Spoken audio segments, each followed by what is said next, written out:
లంచం లంచం లంచం లంచం కుక్కకు బిస్కెట్ లంచం సర్కార్ ఆఫీసర్లకు పైసలు లంచం బడికి పోయే పిల్లగాళ్ళకు చాక్లెట్ లంచం లంచం లంచం లంచం మారరా ఈ మనుషులు.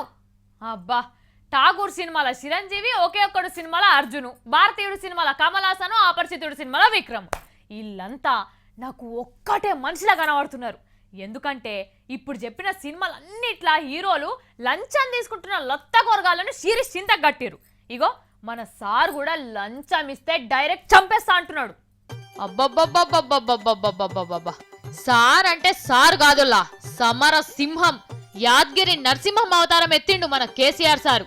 అందరికి అన్ని సౌలతులు చేసుడు, చేయకపోతే రాజీనామాలు చేసుడే కాదు, అవినీతి చేసిన వాళ్ళ తోలు ఒలిసి కూడా చూపెడతా అంటున్నాడు. అలా సర్కారు ఉత్తగా చేసే పనులల్లో చేరి ఎవ్వడన్నా లంగా బట్టవో ఆఫీసర్లో లీడర్లో లంచాలు అడిగినరే అనుకో, ఇక వాని పని కేసీఆర్ సార్ చేట్ల కథమే అవుతుంది. ఇగో వరంగల్లా మన ముఖ్యమంత్రి సారు ఏమేం చెప్పిండో ఇనుండ్రి. మీరు ఎవడన్నా డబ్బులు అడిగితే నాకు వెంటనే ఫోన్ చేసి చెప్పాలి, తోలు తీస్తాం. ఇక చేసి ఎవరు అడుగుతున్న వారి సంగతి ఏంటో చెప్తే వారిని బట్టి ఆయన లోపలేపిస్తాం. అబ్బా ఇన్నారు కదల్లా, మంచిగిన్నరా. ఇగో గిట్లా సారు మంచి మాటలు చెప్పుడే కాదు, చక్కగా నెంబర్ కూడా ఇచ్చిండు. అంటే ఇక మననే వాళ్ళన్న రూపాయి అడిగిండు అనుకో, గిట్లా చక్కగా సారు చెప్పిన నంబర్ కు ఫోన్ కలిపితే చాలు, ఆ అడిగిన వాళ్ళ బొండకాయ విసికే పని చేస్తాడట ముఖ్యమంత్రి సారు. ఇదంతా మంచిగానే ఉన్నది గాని ఏ ఆఫీస్ లో చూసినా లంచాలు అడిగేటోళ్ళుండిరి.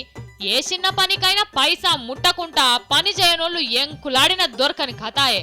మరి గిట్లా వీళ్ళందరు తలగబడి పొద్దు మాపు అందరు గిట్లా నంబర్ కు ఫోన్ చేస్తే సార్ ఆఫీస్ లో ఫోన్ మొత్తుకుంటూనే ఉంటది కావచ్చు. మళ్ళా దాంట్లో గింతమంది ఒక్క వాళ్ళకనే ఫోన్ కలిపితే ఎవరికని కలుస్తుందో ఏందో.